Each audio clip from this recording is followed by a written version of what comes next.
Karyn Bryant with Matt Hughes, Hall of Famer Matt Hughes, two-time Hall of Famer Matt Hughes. You know, that fight for you at UFC 52, is it as memorable for you as it is for Dana? Is that the one that stands out to you the most?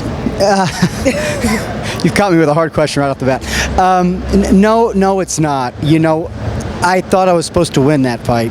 I'd beat him before. So when you go in kind of thinking you're going to win, and it's not. My fight against BJ, when I beat BJ, is a huge fight for me because I went in going against somebody who'd beat me. Hoist Gracie's a big fight. My first fight against Carlos Newton, who took the belt from Pat Miletich, my coach and mentor, was a big fight because I didn't know how that was going to go. So it's not big for me, but I will rebound with, it's the only fight clip I'll watch.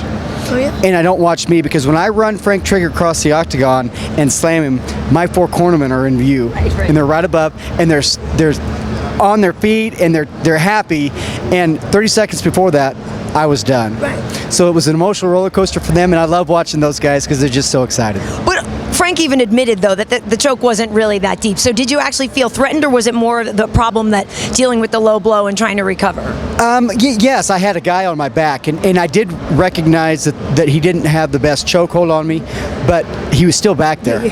So I was worried about getting my hips up, letting his hips fall to the ground, and then after that happened, I knew I was good.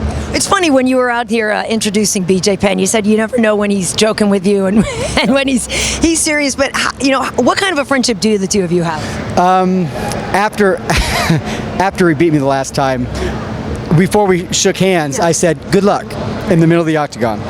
And so backstage, we're doing our drug testing, and he goes, his family was there, and he goes, "Matt, it was so nice of you I knew you were genuine saying good luck before the fight." And I said, "BJ, I wasn't serious. Come on." And we started laughing, and from that moment on, we started laughing with each other.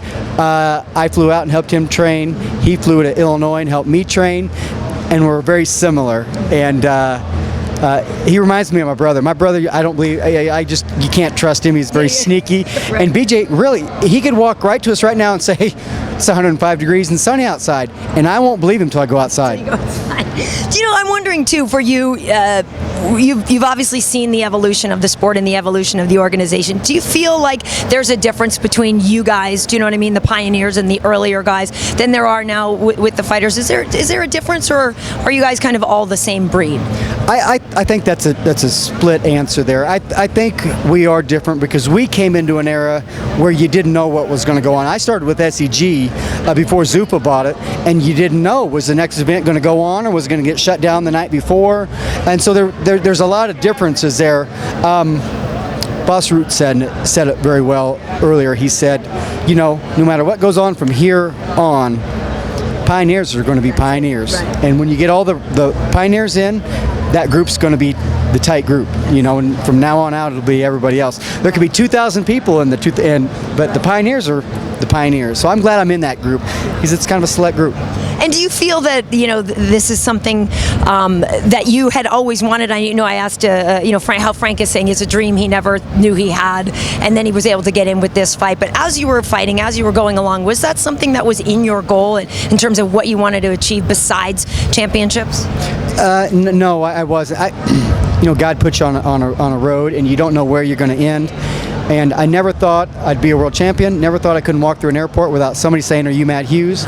Never thought I'd support my family at 40 years old and be retired. You know, so I expected none of that. I never chased the records. I was just having a good time in a gym twice a day with my buddies, and ended up being a good fighter out of the deal. So I've led a blessed life, and I don't think I've worked a day. Well, yeah, I know. I don't want to bust on you. We were joking about that last time I talked to you about your job at the UFC. So I'll just leave it at that, sir. And I will say thank you for everything that you have done, and it's been always a pleasure to watch you. And thank you for really helping the next generation and helping these guys get better, and just continuing the legacy. Well, that is my job at the UFC now, even though some people don't think I do much.